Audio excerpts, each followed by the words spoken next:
Lokmanya multipurpose cooperative society, Salgaon येथील जय Hind college of science आणि माई इन्स्टिट्यूट ऑफ हॉटेल मॅनेजमेंट यांच्या संयुक्त विद्यमाने सावंतवाडी मळगाव येथे 13 मार्च पासून लोकसिंधू महोत्सवाचं आयोजन करण्यात आलंय. जिल्हाधिकारी तृप्ती धोडमिसे यांच्या हस्ते या महोत्सवाचं उद्घाटन दीप प्रज्वलन करून उत्साहात पार पडलं. यावेळी लोकमान्य मल्टीपर्पज कोऑपरेटिव्ह सोसायटीच्या संचालिका सई ठाकूर बिजलानी, लोकमान्यचे संचालक पंढरी परब, गजानन धामणेकर, दामोदर वागळे, लोकमान्य सोसायटीचे सल्लागार प्रीतम बिजलानी, तरुण भारत संवाद सिंधुदुर्ग आवृत्तीचे संपादक शेखर सामंत आदी व्यासपीठावर उपस्थित होते. यावेळी विविध क्षेत्रात उल्लेखनीय कार्य करणाऱ्या मान्यवरांचा सत्कार करण्यात आला. मूर्तिकार विलास माळगावकर, प्रगतशील शेतकरी प्रमोद दळवी, सावंतवाडी येथील सिंधू मित्र सेवा सहयोग प्रतिष्ठानचे संस्थापक अध्यक्ष डॉक्टर प्रवीण कुमार ठाकरे, सामाजिक बांधिलकी प्रतिष्ठानचे अध्यक्ष सतीश बागवे, बिलवडे सरपंच सुहानी गावडे, उद्योजक रघुवीर मंत्री, सुधीर नाईक, उद्योजक विराज मडकईकर आदींचा सन्मान करण्यात आला. यावेळी जिल्हाधिकारी तृप्ती धोडमिसे यांनी लोकसिंधू महोत्सवाला शुभेच्छा दिल्या. लोकसिंधू महोत्सव या निमित्ताने आपण इथे जमलो आहोत. सर्वप्रथम लोकमान्य मल्टीपर्पज कोऑपरेटिव्ह सोसायटी आणि ट्रस्टचं अभिनंदन की इतका चांगला कार्यक्रम आपण करत आहात. आणि 3 दिवसाच्या या शेड्यूलमध्ये अनेक व्हरायटी आपल्याला दिसते. वेगवेगळ्या प्रकारचे कार्यक्रम आहेत. खास करून स्थानिक लोकांच्या कलेला वाव देण्यासाठी किंवा त्यांच्या विविध गुणदर्शनासाठी काही गोष्टी इथे आहेत. तर हे नक्कीच वाखाणण्याजोगं आहे. ज्यावेळी शेखरजी यांनी मला एक संकल्पना सांगितली की असा एक महोत्सव आपण करायचा, याच्यामध्ये आपण कलागुणांना वाव देण्यासाठी आपण ह्या गोष्टी करणार आहोत. आणि सिंधुदुर्गच्या बाबतीत एक अनुभव माझाही असा आहे की गेले 6 महिन्यापासून मी बघते की सांस्कृतिक गोष्टींसाठी फार उत्साही असणारा असा जिल्हा आहे आणि खूप आपली कलागुण जपणारा, आपल्या मातीशी नाळ जोडून राहणारा असा समाज, अशी सोसायटी इथे आहे. त्यामुळं असं अभिमानास्पद बाब आहे माझ्यासाठी खरं तर. मी तर ज्यावेळेस काम करते, लोकमान्य ग्रुपचं देखील कौतुक की आपलं ज्यावेळेस आपण सामाजिक आर्थिक विकासासाठी एका स्पेसिफिक सेक्टरमध्ये काम करत असताना आपलं सामाजिक आणि सांस्कृतिक भान ठेवून तुम्ही ते उत्तरदायित्व जपत आहात.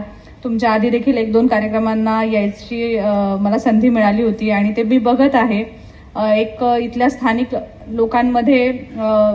लोकांमध्ये असेल किंवा युवतींमध्ये रोजगार निर्माण व्हावा, कौशल्य निर्माण व्हावीत, यासाठीची तुमची धडपड या इन्स्टिट्यूटमधून दिसून आली. तर अशाच प्रकारचं कार्य इथून पुढेही आपण करत राहाल. प्रशासनाबरोबर समन्वय साधायचं काम तर यापूर्वी होत आलेलं आहे आणि इथून पुढेही होत राहील अशी मी ग्वाही देते. आणि पुन्हा एकदा या कार्यक्रमासाठी तुम्ही मला आमंत्रित केलं त्याबद्दल मी आभार मानते.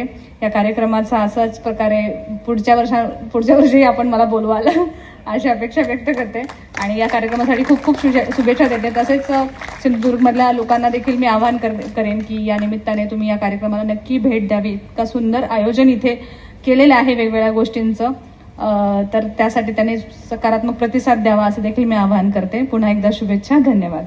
आज इथे खूप काही इव्हेंट्स आहेत जे मी म्हणेन की या पुढच्या 3 दिवसामध्ये खूप कार्यक्रम आम्ही ऑर्गनाईज केलेत.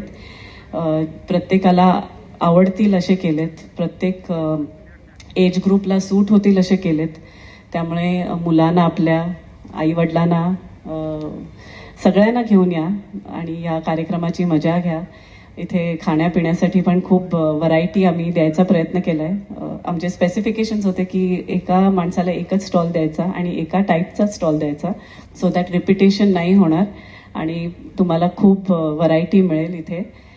इथे आम्हाला ज्यांनी स्पॉन्सर्स केले त्यांच्याबद्दल सुद्धा मी आभार मानेन त्यांचे की आमचा पहिलाच प्रयोग असताना सुद्धा आमच्यावर विश्वास दाखवून त्यांनी स्टॉल्स इथे घेतले, आम्हाला स्पॉन्सरशिप दिली.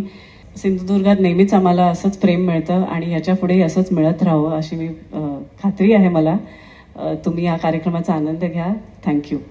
हा कार्यक्रम सांस्कृतिक कार्यक्रम तुम्हा सगळ्या लोकांसाठी घेतलेला आहे आणि त्याच्या मागचा आणखी एक उद्देश असा आहे की आपल्या सिंधुदुर्गामध्ये जर रोजगार खऱ्या अर्थाने रुजला पाहिजे. कारण बऱ्याच वेळा असं की आपली लोक, कोकणातली लोक कोकणात काम करायला बघत नाही, बाहेर जाऊन सगळी कामं करतात, सक्सेस होतात.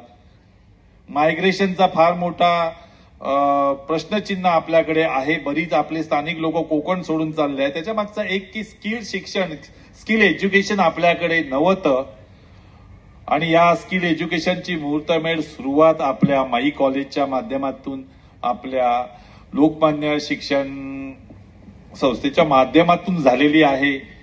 एवढा मोठा सेटअप मगाशी कलेक्टर मॅडमनी ज्यावेळी हे सगळं बघितलं कॉलेज आणि तो सगळा सेटअप बघितल्यानंतर त्या म्हणाल्या की खरंच प्राऊड फील होतो की आपल्या कोकणात, आपल्या सिंधुदुर्गातल्या युवकांसाठी, विद्यार्थ्यांसाठी एवढी मोठी सोय, एवढे मोठ्या फॅसिलिटीज, एवढ्या चांगल्या दर्जाच्या फॅसिलिटीज आपल्या इकडे उपलब्ध झालेल्या आहेत आणि ह्या लोकांनी पाहिल्या पाहिजेत. उद्देश आमचा हाच आहे की लोकांना समजलं पाहिजे. आपण बाहेरच्यांचं कौतुक करतो पण आपल्या जिल्ह्यात काय चालू आहे, काय घडतंय, काय निर्माण झालंय हे आपण बघत नाही.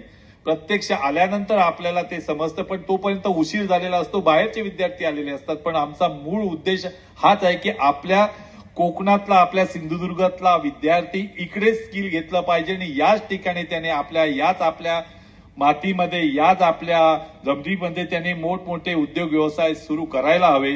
पर्यटनची बूम फार आहे आपल्याकडे. आपला सिंधुदुर्ग जिल्हा हा पर्यटनातूनच डेव्हलप होत आहे आणि हे सगळं विजन घेऊनच हे माई कॉलेज एवढा मोठा सेटअप या ठिकाणी उभा राहिलेला आहे आणि हे तुम्हाला लक्षात यायला हवं. तुम्ही सगळ्यांनी गेल्या आता पुढचं 3 दिवस हा महोत्सव चालणार आहे. 3 दिवसाच्या महोत्सवामध्ये तुम्ही आमचं हे कॉलेज बघा, माहिती घ्या, काय चालतं. विद्यार्थ्यांशी तुम्ही इतगुच करा, त्याच्यानंतरच तुम्हाला समजतील. कारण आपले विद्यार्थी बरेच कोकणातले, सिंधुदुर्गातले विद्यार्थी आता या कॉलेजमध्ये ऍडमिशन घेतलेले आहेत. त्या मुलांमध्ये जे बदल झालेले आहेत ते बघा.